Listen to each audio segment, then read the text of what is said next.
Close చేయండి, కొంచెం close చేయండి ప్లీజ్. అధ్యక్ష, మేము అడిగేది ఏదైతే ఇప్పటికైనా రైతులు ఇబ్బంది పడుతున్నారో, ఇవాళ దరిదాపుగా 40,000 కోట్లకు సంబంధించిన రుణమాఫీ ఉన్నది. దాన్ని ఏదో అరకొరగా చేసినట్టు కాకుండా దాన్ని మొత్తం కూడా పాస్బుక్ ఉన్న వాళ్ళకి, రుణమాఫీ తీసుకున్న వాళ్ళకి డిసెంబర్ 9 తర్వాత ఎవరైతే వాళ్ళు మళ్ళీ మీరు ఏమని చెప్తున్నారంటే డిసెంబర్ 9 తర్వాత దీనికి అందరూ మిత్తి వసూలు చేస్తున్నారు. మిత్తి వసూలు చేయకుండా, రేషన్ కార్డును చూడకుండా పాస్బుక్ మాత్రమే చూసి ఉద్యోగం అని, ఐటీ జాబ్ అని రకరకాల నిబంధనలు పెట్టారు. మేము చెప్పేది ఏంటంటే మీరు ఆంక్షలు, నిబంధనలు పెట్టి కటింగులు చేయకండి, ప్రోత్సాహం చేయండి. మీరు ఏదైతే వాదన చెప్పినరో 2 లక్షలు ఏకకాలంలో చేస్తా అని చెప్పారు, అట్టరుగా ఫెయిల్ అయినరు. మొత్తం కూడా భారతదేశంలోనే అతిపెద్ద రైతులకు చేసిన మోసం ఇది, అతిపెద్ద మోసం ఇది. కాబట్టి మినిస్టర్ గారు ప్లీజ్. అధ్యక్ష,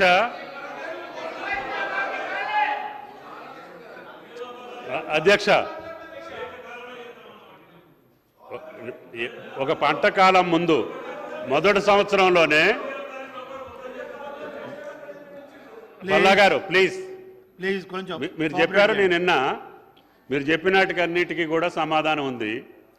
దయచేసి తెల్ల కార్డు కుటుంబం యొక్క నిర్ధారణ పాస్బుక్కులతోటే చేస్తాము. గత 5 సంవత్సరాల్లో ఏదైతే 12-12-18 నుంచి 9-12-23 వరకు 5 సంవత్సరాల్లో అంతకుముందు జరిగినటువంటి రుణమాఫీ కూడా 5 సంవత్సరాలు ఎవరైతే బ్యాంకుల్లో పంట రుణాలు తీసుకున్నటువంటి రైతులు ఉన్నారో అందరి లెక్కలు అడిగాం అధ్యక్ష. అడిగిన ప్రకారం ఈ రాష్ట్రంలో ఉన్నటువంటి అన్ని బ్రాంచుల నుంచి మాకు వచ్చినటువంటి లెక్క ప్రకారంగా మేము రుణమాఫీ చేస్తామని చెప్పాం. ఆ కుటుంబాన్ని రుణ విముక్తులను చేస్తామని చెప్పాం. పాస్బుక్ కుటుంబ నిర్ధారణ కోసమే పాస్బుక్ లేనటువంటి వ్యక్తుల దగ్గర కూడా, కుటుంబాల దగ్గరికి మా అధికారులు వెళ్ళి కుటుంబాన్ని నిర్ధారణ చేసుకొని ఆ కుటుంబానికి కూడా 2 లక్షల రూపాయలు రుణమాఫీ చేస్తాము. ఒకేసారి అంటే ఈ పంట కాలంలోనే చేస్తామని చెప్పాము. 15 రోజుల్లోనే 2 టర్ములు చేశాము. ఇంకొక 15 రోజుల్లోనే మీ ముందే మిగతాయి కూడా 2 లక్షల రూపాయలు రుణమాఫీ చేసి ఈ ప్రభుత్వం అన్న మాటకి నిలబడి ఉంటుందని చెప్పి కూడా విజ్ఞప్తి చేస్తున్నా. ఏ రకమైనటువంటి నిబంధనలు లేవు.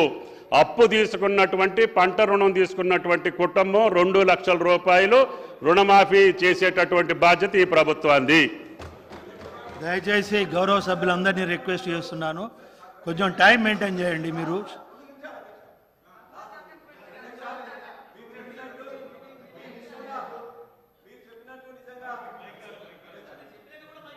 అయ్యా మీరు చెప్పినట్టు నిజంగా చేసినట్లయితే మంచిగానే జరుగుతుంది.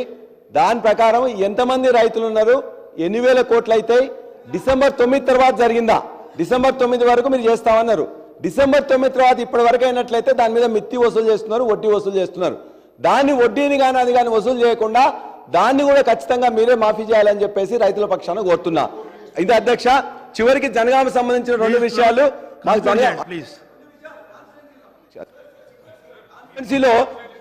కాన్స్టిట్యున్సీలో అధ్యక్ష ఇవాళ జనగామలో దరిదాపుగా 1,60,000 ఎకరాలకు ఇవాళ మన